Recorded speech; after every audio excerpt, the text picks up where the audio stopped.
Hello everybody, welcome back to another Conversations with Projektor. Today we start with my PC specs. Before I go, you can contribute topics for this series on my Discord server. What are your PC specs?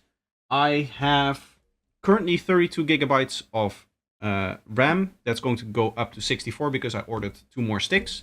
I have a Ryzen 5800X, I believe. I can just see, Yeah, a Ryzen 7 5800X 8-core Vermeer. Here it should show me my GPU as well, which is a Radeon RX 6600.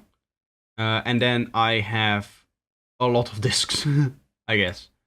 Not that many, to be honest. I can fit 2 more discs if I want. While my presets don't have reverb and delay by default, I just added some ambience here. I like to have my presets dry when they come out of the box, but I always want the listener to hear what it would sound like if you put delay and reverb on them. Personally, I would stay away from delays and reverbs inside of synths, as cool as they are. I personally think that the sound that you get from a dedicated reverb and a dedicated delay is a lot better. But I do like to set up delay and reverb for the preset so that people who want to use it can. As I said, I keep my presets dry, so normally no delay and reverb. You just have to turn up the ambience over here and then you'll get some delay and reverb. my frustrations with synths are different than yours. I guess a lot of the frustrations that I have with synths and music production software is not the same as a lot of other people, because I guess I'm a bit more of a power user. Maybe not in my community. Maybe not even in psytrance. A lot of psytrance producers do dive really deep into the DAW and do some really crazy sound design stuff. I guess in all forms of alternative music, alternative electronic music, I should say. You see it a lot in drum and bass, you see it a lot in dubstep. I mean, like Virtual Riot does crazy stuff with Ableton. I guess power user as us, as opposed to somebody that is just recording their guitar and trying to make a pop song, the complaints that we have about Ableton are very different. And I feel like in terms of the updates, what we talked about before, we only get updates for that second group because that group is larger and easier to market to. Like, they will buy anything, right? A power user, somebody that's going to say, okay, I want this DAW that I want to use and explore for the next 10 years and really dive deep into and try to see what kind of ways I can break it so that it starts making cool sounds, right? I think those are people that are much harder to please, that are much more likely to, skip on an update or something like that. Somebody that's not in the know. An issue I have with preset tags. I think I've talked about before why I don't like these tag kind of things, because usually the thing that you need isn't in here, like atmosphere, for example, isn't in there, and that is something that I would want my presets to have. If you're going to do a tag system or a style system or something like that, make it so that I can add my own tags to it, and that people can just look for all of the tags that are available in any preset, as opposed to having a few predefined tags that don't cover everything that you want as a preset maker. I guess a lot of the frustrations that I have with synths and music production software is not the same as a lot of other people, because in general, I feel like Atmos equals effects plus sequence. An atmosphere in this context means this kind of stuff. Just a thing that you can hold, and that then makes an atmosphere for your track.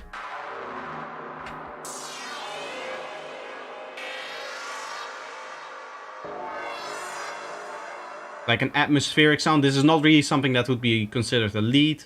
This is not like a lead or a sequence or anything like that, or maybe even like an effect.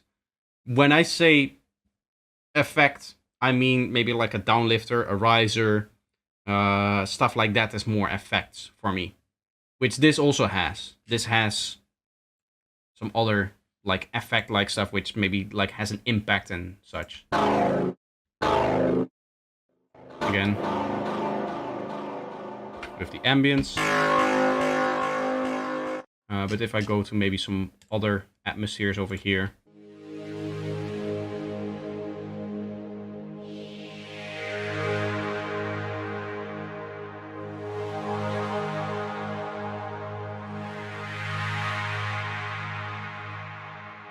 you see, it's not really a pad, even, right? This because it has the, like that movement to it, and I don't think you would play chords with this, because I believe this already has a power chord in here, as you can see, 0, 7, 12. So that would be a power chord. The main idea is that you just press a note and use it as kind of like a backing extra interest part to your track. How I set up modwheels for presets. I like that. I'm going to set up a macro for that though. I can do it with the mod wheel, and we just use the mod wheel for the filter here.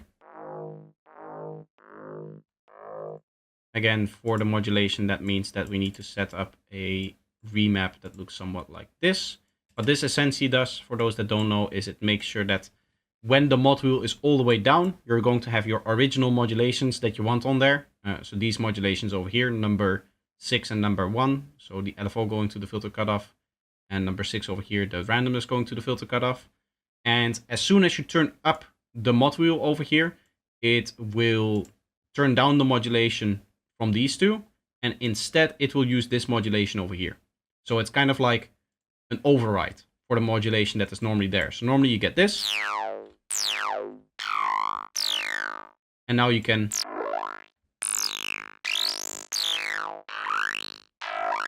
control it manually like that. And you can get some, you can kind of build your own modulation for it without having to actually go in the patch and figure out what is going on. I always do that for like one of the main parameters of the patch, whatever I'm building on or whatever I'm making. The mod wheel, either it functions like another macro, but 95% of the time it just overtakes a modulation that is crucial to the sound, and it allows you to play with it yourself, as opposed to being dictated by whatever the randomness or whatever the LFO or whatever the other ones are doing. Wine. What wine do you drink? Well, I am not much of a wine person. I am very much a beer person. Being Dutch, that's kind of what you get, I guess. But living in Italy, what many people get wrong about Italian wine culture is that they think of it as just like, oh, it's like the other French culture, right? When you talk about famous wine countries, you have France, and then second you have Italy, right? Though maybe even putting Italy above France. But the way that the culture works here is that, unlike in France, where there's a lot of significance put into wine, and there's a lot of, I guess, prestige drinking an expensive wine. If you drink an expensive wine over here, you're stupid. You're dumb. Why are you wasting your money on something that you can buy for $3 in the supermarket and will taste decent enough for any occasion, right? Unless you have a really something special, right? Then they'll go out and they'll spend a little bit more on the wine. But Italians and their wine culture, the idea comes that all of the products here in Italy are so high quality, even at the base, that it doesn't really matter if you go for higher quality stuff. I don't know, I heard Spain had the best wine. There's a lot of debates, but when you think about like internationally wine culture and which countries are mentioned most often when it comes to producing good wine, the first one usually, I guess, is France, and the second one is Italy. Those are like the famous wine countries, right? You have your Champagne, you have your what's the Italian equivalent again? I'm gonna look stupid here, but you can see I'm really a beer person here. Prosecco.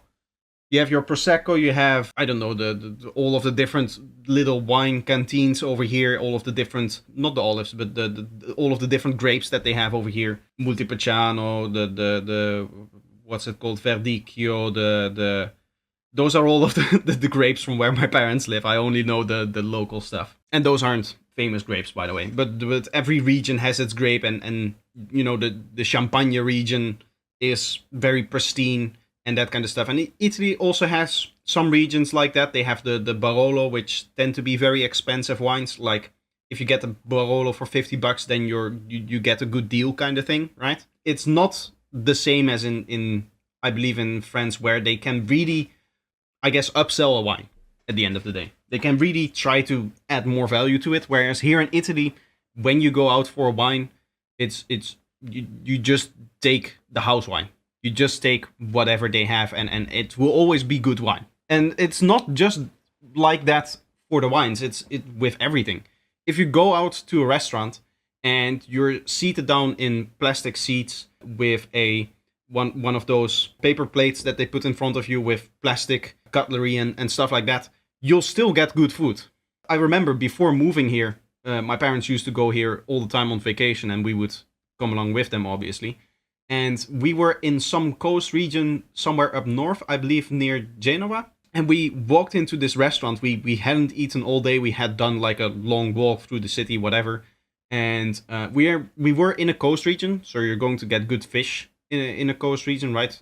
If you're near the sea, you'll get fish. That's kind of how it works. But we walk into this restaurant, and it was really like an actually scuffed restaurant. It just looked like it was falling apart. And we get there, we walk in, and it looks all small. It looks like all very old. And we look into the I guess the hallway that you walk into, and they say like, yeah, come over here. You can just sit down somewhere here. They put us in like a back room, which was very small, and there were cracks in the wall and everything. And then they gave you the food, and the food was amazing. So that idea that there's this low quality stuff, every once in a while you'll have it happen. I went on a date recently with somebody, and I actually had a pasta where I said like, hey, wait a second, there's something wrong with this. I'm paying $20 for, or I guess in total $30 per person for food, and my pasta isn't fresh. But that was in the center of Milan. That was in the big city. If you're in the countryside, that will never happen. You'll almost never walk into a restaurant and that they serve you something that you're paying good money for, and they don't make it fresh. You just cannot get away with that in here. If you're going to eat pasta here in a good restaurant, you'll get fresh pasta. And if you don't, you can close up your restaurant, because if you don't provide that quality, the locals won't come. We used to have a pizza shop in town that didn't use fresh stuff. They used canned meat and canned whatever, and not homemade, the tomato sauce, and not the homemade dough and all of that. And then during COVID, because he had extra time, he started spending a lot more time making pizzas and also doing the delivery, because people couldn't go outside of the town to get their pizzas, right? Normally what they would do is, we didn't have a nice pizzeria because our guy didn't use fresh products. So you'd just go over one town to the pizzeria that they have over there, and you would get your pizzas there. And that worked for a long time, but then COVID hit, and then everybody said like, okay, we don't actually want shitty pizzas. You should spend a little bit more time trying to get fresh products, trying to, make your pizzas better. And the only reason why he didn't go out of business is because COVID kind of forced him to adapt to making actually good pizzas. And now, every day that you come there, there's people buying pizza there. It's kind of funny how that works over here. I had some strange hearing problems. I had a little bit of a strange morning. I woke up with something that has never happened to me before. Or at least that I could remember. In that I woke up, sat down to do the work that I wanted to do, and I started working on this project actually. And I just played the kick and bass. Right, like this. I just played that to kind of get into, okay, I'm going to be making presets today. I'll have this and this and this to do. Let me just quickly get acquainted with the project again. And then, even though I knew for a fact that this was completely mono, because I even had tested it over here with setting the width to 0, it sounded like the sub bass was very, very stereo to me, and like the lower frequencies were very stereo to me. And I eventually just decided to go down to the shop and get some Q-tips and try to clean out my ears, and that helped. But it was a little bit strange waking up with, your ears not really functioning properly, I guess. Maybe it's something that I'll have to get used to, waking up like that. It just, I guess the wax in one ear was more than in the other, and it was kind of blocking the sound or altering it in a way. But it was strange that it was happening even to like the sub bass of it. Everything felt off, you know what I mean? It didn't really feel like I was hearing the things that I should hear. I knew immediately that something was off with the things that I was hearing. Take care of your ears. I think too much high frequency for too long on headphones is bad, even low volume. I really take good care of my ears. Anytime I go to a club or anything like that, I'll have these things. If you're into psytrance or the rave scene and music production, get yourself one of these packages over here, which is just like the little earplug things. I can make it full screen here so that you can see it better. These things over here, it's not in focus, but if I keep it next to my face, it will be. These are those little earplug thingies. Soon I'll actually have a button so that I can switch to full screen and to the break screen and different scenes and stuff like that without having to look over here like I have to do now. So I'll get one of those Stream Element or Streamlab, whatever it is, the Elgato Stream Deck thing, I believe. It's already on its way. I already ordered it. I ordered the one with the 6 keys because that's all I need. But yeah, get yourself one of these. The other thing that I do is I don't really produce a lot on headphones. The only time that you guys see me with headphones is during the streams. Like even during the videos nowadays, you'll see that I never wear headphones on my videos. And that is because during the videos, I can edit around the bleeding of the monitors getting into the microphone and then getting recorded with the microphone as well. When it comes to when I'm streaming, I cannot edit around. I cannot really, in a natural way, play around with that annoyance, right? Because the only reason why I'm wearing headphones right now is because if I don't, the monitors will send out audio and the microphone will pick up that audio and you'll hear the audio kind of twice. Once from the desktop itself that you guys hear, and then the second time when it goes through the microphone and throughout my whole microphone chain. So obviously I don't want that, and that's the only reason why I wear headphones now. Even when I'm producing normally, I don't monitor on very high volumes. Because I'm very scared of losing the one thing that allows me to do my job, which is my ears.